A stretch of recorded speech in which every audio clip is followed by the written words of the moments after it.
नमस्कार, मी कीर्ती गायकवाड. स्वागत आहे आपलं आय न्यूज 28 मध्ये. चला तर मग जाणून घेऊयात महाराष्ट्रातल्या ताज्या घडामोडी. पालघरमधील सिव्हिल हॉस्पिटल व ट्रॉमा सेंटरसाठी खासदार डॉक्टर हेमंत सवरा यांचा ठोस पुढाकार.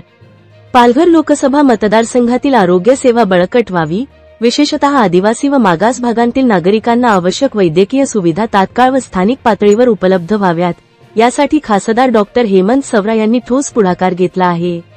पालघर जिल्हा हा भौगोलिकदृष्ट्या डोंगरी, सागरी व ग्रामीण रचनेचा आहे. येथे आदिवासी व सामाजिकदृष्ट्या दुर्बल घटकांचे प्रमाण मोठे आहे. तातडीच्या वैद्यकीय सेवेच्या अभावामुळे अनेकांना मुंबई किंवा ठाणे गाठावे लागते, जे वेळखाऊ व खर्चिक ठरते. पालघर रुग्णालय आणि मनोर ट्रॉमा सेंटरची कामे पूर्ण झाल्यास हजारो नागरिकांना स्थानिक पातळीवर उपचाराची सुविधा मिळेल. खासदार डॉक्टर सवरा यांनी निवेदनात खालील मुद्द्यांवर भर दिला आहे. 1.